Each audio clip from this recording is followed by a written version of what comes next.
Chapter 24. Irene behaves like a princess.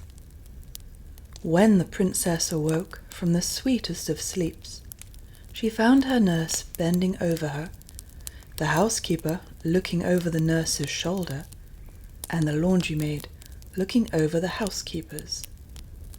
The room was full of women servants, and the gentlemen-at-arms, with a long column of servants behind them, were peeping, or trying to peep, in at the door of the nursery.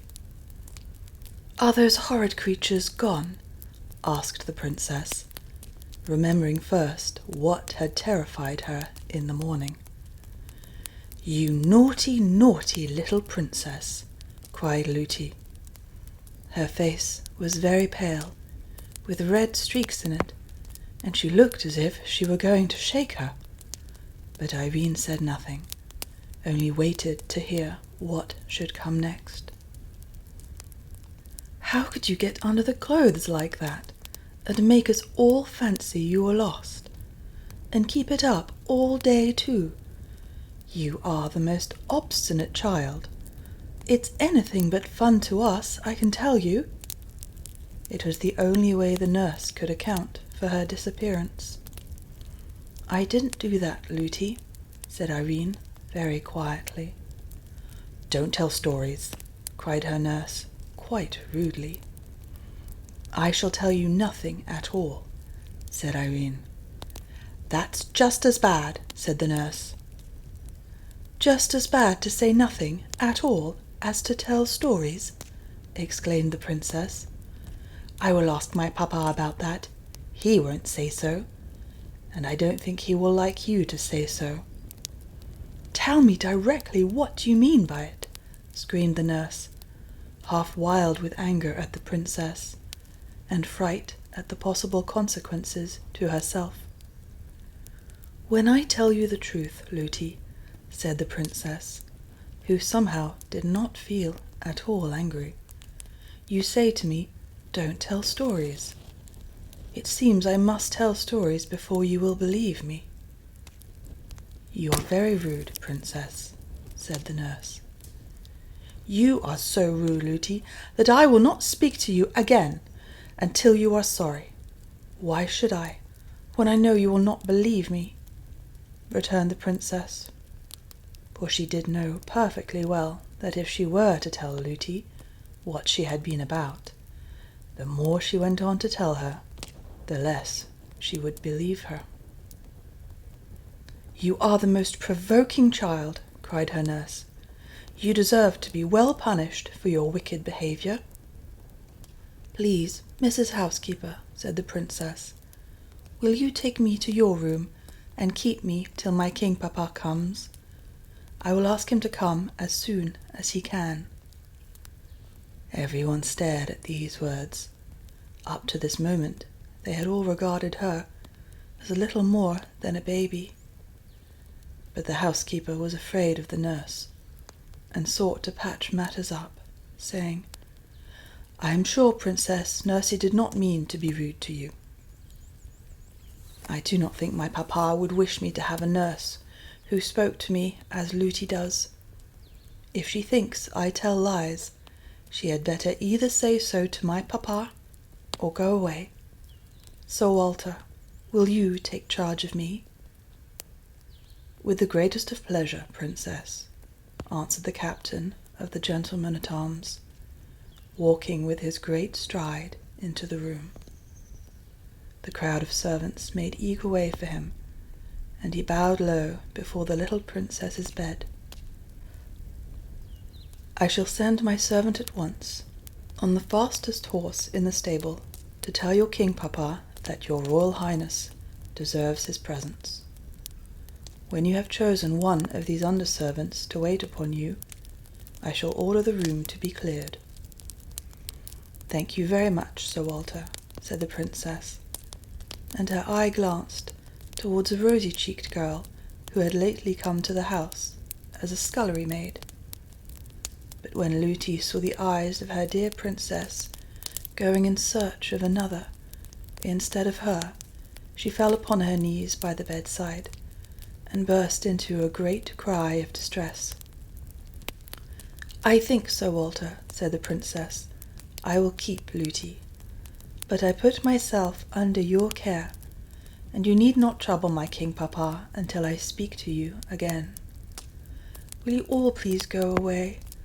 I am quite safe and well, and I did not hide myself for the sake either of amusing myself or of troubling my people. Lootie, will you please to dress me?" Chapter 25. Curdie comes to grief. Everything was for some time quiet above ground. The king was still away in a distant part of his dominions. The men-at-arms kept watching about the house. They had been considerably astonished by finding at the foot of the rock in the garden the hideous body of the goblin creature killed by Curdie, but they came to the conclusion that it had been slain in the mines and had crept out there to die, and except an occasional glimpse of a live one, they saw nothing to cause alarm. Curdie kept watching in the mountain, and the goblins kept burrowing deeper into the earth.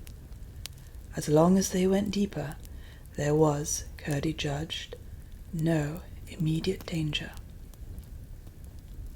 To Irene the summer was as full of pleasure as ever, and for a long time, although she often thought of her grandmother during the day, and often dreamed about her at night, she did not see her. The kids and the flowers were as much her delight as ever, and she made as much friendship with the miners' children she met on the mountain as Lootie would permit.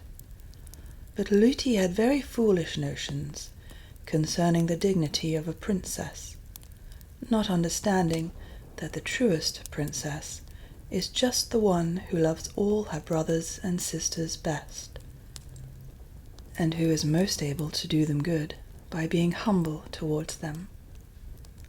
At the same time, she was considerably altered for the better in her behavior to the princess. She could not help seeing that she was no longer a mere child, but wiser than her age would account for. She kept foolishly whispering to the servants, however, sometimes that the princess was not in her right mind, sometimes that she was too good to live, and other nonsense of the same sort. All this time, Curdie had to be sorry, without a chance of confessing, that he had behaved so unkindly to the princess. This, perhaps, made him the more diligent in his endeavours to serve her. His mother and he often talked on the subject, and she comforted him, and told him she was sure he would some day have the opportunity he so much desired. Here I should like to remark, for the sake of princes and princesses in general, that it is a low and contemptible thing to refuse to confess a fault, or even an error. If a true princess has done wrong, she is always uneasy until she has had an opportunity of throwing the wrongness away from her by saying, "I did it, and I wish I had not, and I am sorry for having done it." So you see, there is some ground for supposing that Curdie was not a miner only, but a prince as well. Many such instances have been known in the world's history. At length, however, he began to see signs of a change in the proceedings of the goblin excavators. They were going no deeper, but had commenced running on a level, and he watched them, therefore, more closely than ever. All at once, one night, coming to a slope of very hard rock, they began to ascend along the inclined plane of its surface. having reached its top, they went again on a level for a night or two, after which they began to ascend once more, and kept on at a pretty steep angle. At length Curdie judged it time to transfer his observation to another quarter, and the next night he did not go to the mine at all, but, leaving his pickaxe and clue at home, and taking only his usual lumps of bread and pease pudding, went down the mountain to the king's house. He climbed over the wall and remained in the garden the whole night, creeping on hands and knees from one spot to the other, and lying at full length with his ear to the ground, listening. But he heard nothing except the tread of the men-at-arms as they marched about, whose observation, as the night was cloudy and there was no moon, he had little difficulty in avoiding. For several following nights he continued to haunt the garden and listen, but with no success. At length, early one evening, whether it was that he had got careless of his own safety, or that the growing moon had become strong enough to expose him, his watching came to a sudden end. He was creeping from behind the rock where the stream ran out, for he had been listening all round it, in the hope it might convey to his ear some indication of the whereabouts of the Goblin miners, even just as he came into the moonlight on the lawn. A whiz in his ear and a blow upon his leg startled him. He instantly squatted in the hope of eluding further notice, but when he heard the sound of running feet, he jumped up to the chance of escape by flight. He fell, however, with a keen shoot of pain, for the bolt of a crossbow had wounded his leg, and the blood was now streaming from it. He was instantly laid hold of by 2 or 3 of the men-at-arms. It was useless to struggle, and he submitted in silence. "It's a boy!" cried several of them together, in a tone of amazement. "I thought it was one of those demons. What are you about here?" "Going to have a little rough usage, apparently," said Curdie, laughing as the men shook him. "Impertinence will do you no good. You have no business here in the king's grounds, and if you don't give a true account of yourself, you shall fare as a thief." "Why, what else could he be?" said one. "He might have been after a lost kid, you know," suggested another. "I see no good in trying to excuse him. He has no business here, anyhow." "Let me go away then, if you please," said Curdie. "But we don't please, not except you give a good account of yourself." "I don't feel quite sure whether I can trust you," said Curdie. "We are the king's own men-at-arms," said the captain courteously, for he was taken with Curdie's appearance and courage. "Well, I will tell you all about it, if you will promise to listen to me and not do anything rash."